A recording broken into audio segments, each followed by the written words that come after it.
Selamat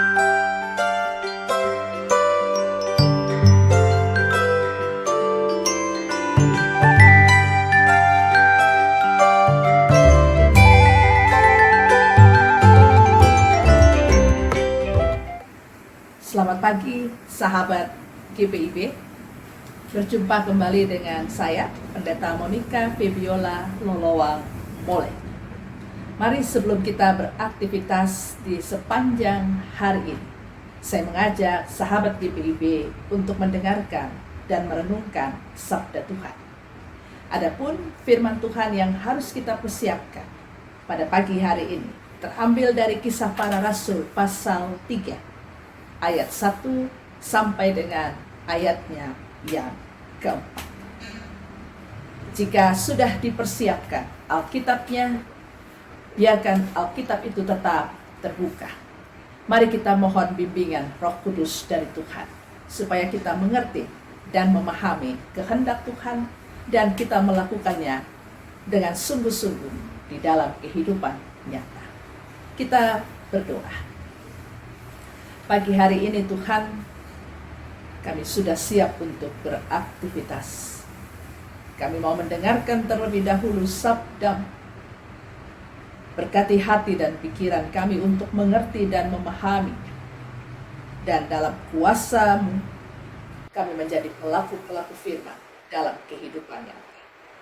Kami sudah siap Tuhan, berbicaralah bagi kami. Amin. Kisah Para Rasul pasal 3 ayat 1 sampai dengan ayat yang keempat. Demikian firman Tuhan yang dituliskan. Pada suatu hari menjelang waktu sembahyang, yaitu pukul 3 petang, naiklah Petrus dan Yohanes ke bait Allah.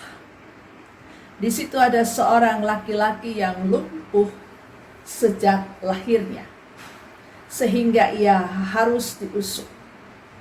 Tiap-tiap hari orang itu diletakkan dekat pintu gerbang bait Allah yang bernama Gerbang Indah, untuk meminta sedekah kepada orang yang masuk ke dalam bait Allah. Ketika orang itu melihat bahwa Petrus dan Yohanes hendak masuk ke bait Allah, ia minta sedekah. Mereka menatap dia, dan Petrus berkata, "Lihatlah kepada kami." Demikianlah pembacaan firman Tuhan untuk pagi hari ini. Terpujilah Tuhan Yesus. Haleluya. Ya, sahabat GPIB yang dikasihi oleh Tuhan kita Yesus Kristus, ada beberapa catatan penting dari firman Tuhan pada pagi hari ini. Catatan yang pertama dari perikop ini, pada ayat yang pertama, di situ dikatakan bahwa pada satu hari menjelang waktu sembahyang, yaitu pukul 3 petang. Dituliskan dengan jelas pada ayat ini, pada pukul 3 petang. Hal ini menjelaskan tentang tradisi orang-orang Yahudi, di mana pukul 3 petang adalah waktu kedua untuk menaikkan korban syukur. Dan korban syukur ini dilakukan bersama dengan doa yang dipanjatkan oleh orang-orang yang berkumpul pada waktu itu di dalam bait Allah. Ya, tradisi Yahudi menetapkan bahwa ada waktu untuk berdoa, doa pagi hari dan doa yang lain. Kemudian waktu yang kedua adalah pukul 3 petang, adalah waktu untuk menaikkan korban syukur dan doa yang dipanjatkan oleh orang banyak yang berkumpul pada waktu itu. Hal ini menjelaskan bahwa orang-orang Yahudi sangat taat untuk melakukan ritual agamanya atau ritual ibadahnya. Sehingga pada waktu-waktu yang sudah ditetapkan, mereka melakukannya dalam ketaatan. Itu catatan yang pertama. Catatan yang kedua, Bapak Ibu, saya mengajak Bapak Ibu untuk melihat Keluaran pasal 23, ya, Keluaran pasal 23 ayatnya yang ke-6. Saya bacakan. Janganlah engkau memperkosa hak orang miskin di antaramu dalam perkaranya. Bapak Ibu, dalam kitab Keluaran ini ada perintah Tuhan untuk memperhatikan kemalangan atau nasib yang dialami oleh orang-orang miskin. Artinya Tuhan menghendaki supaya hak hidup mereka harus diperhatikan. Tetapi ternyata bahwa hukum sosial itu sudah lama tidak lagi dijalankan. Yang menarik adalah bahwa di bait Allah itu banyak sekali dijumpai para pengemis dan orang-orang yang berkebutuhan khusus. Bagi orang-orang Farisi ini merupakan ajang untuk mencari nama. Sehingga setiap hari pada pagi hari mereka dibawa ke dalam bait Allah, di pelataran bait Allah. Kemudian pada malam hari mereka diangkut kembali dan diberi makan. Ketika memberikan sedekah bagi orang-orang Farisi, itulah ajang untuk mencari nama harum. Jadi sekali lagi ini merupakan salah satu politik yang dilakukan oleh orang-orang Farisi untuk mencari nama baik. Catatan yang ketiga, Bapak Ibu yang terkasih, bahwa ada seorang lumpuh yang sudah lumpuh dari sejak lahir. Ia mengalami lumpuh sudah 40 tahun. Artinya bahwa pergumulan dan penderitaan yang dia alami, ya, orang yang berkebutuhan khusus ini, bahwa sepanjang hidupnya ia mengalami, ia merasakan, ia menderita, dan dia tiap hari ada di bait Allah, ada di seputaran bait Allah. Cukup tragis bukan Bapak Ibu, bahwa setiap saat orang datang beribadah, ya, ke bait Allah dengan taat melakukan tradisi-tradisi sembahyangnya, tetapi justru di sisi yang lain, ya, di sisi yang lain dijumpai sekali banyak orang-orang yang terlantar, orang-orang miskin, pengemis, dan mereka yang berkebutuhan khusus. Saya hanya bertanya saja, ternyata yang kehidupan beribadah dengan kehidupan nyata yang terjadi hanya di depan mata, tetapi tidak pernah ada solusi atau permasalahan yang bisa diselesaikan bagi mereka yang sedang bergumul itu. Cukup miris, karena pemandangan itu justru terjadi di dalam area bait Allah. Di satu sisi orang rajin beribadah, tapi di sisi yang lain mereka melihat, mereka berjumpa tiap-tiap hari dengan orang-orang yang membutuhkan pertolongan. Tetapi ternyata tidak ada solusi untuk mereka yang bergumul. Catatan selanjutnya adalah Petrus dan Yohanes. Ya, Petrus dan Yohanes mereka pergi ke bait Allah. Dan mereka berjumpa dengan orang yang tumbuh yang sudah 40 tahun pun ini.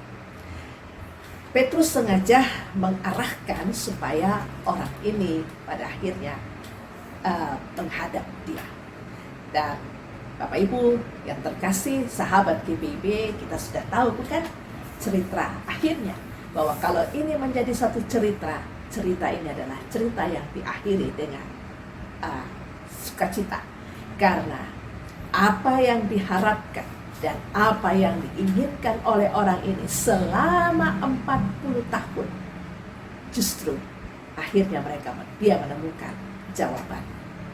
Dari catatan-catatan penting ini, Bapak Ibu yang terkasih, apa yang menjadi sorotan untuk menjadi bahan perenungan bagi Bapak Ibu dan saya? Ya, perenungan yang pertama, ternyata Kalau mau dibilang mereka yang lumpuh, saya lebih melihat bahwa yang lumpuh sebenarnya bukan orang lumpuh ini, tetapi orang yang lumpuh yang sebenarnya adalah mereka yang datang ke bait Allah, ya, yang setiap saat melakukan ibadah, tetapi hati nurani dan kepekaan itu tidak ada pada mereka. Sehingga bagi mereka pemandangan orang miskin, pengemis, dan orang-orang yang berkebutuhan khusus bukanlah sesuatu yang mengganggu hati nurani mereka, bukanlah sesuatu yang menggelitik kasih mereka. Semua itu pemandangan seperti itu adalah pemandangan yang dianggap biasa saja. Pertanyaannya adalah, apa arti ibadah? Saya hanya mengingat ada 2 hukum, ya, untuk menjadi bahan perenungan bagi Bapak Ibu dan saya. Kasihilah Tuhan Allahmu dengan sungguh-sungguh, dan kasihilah sesamamu manusia. Kedua hukum ini dia tidak berdiri sendiri-sendiri.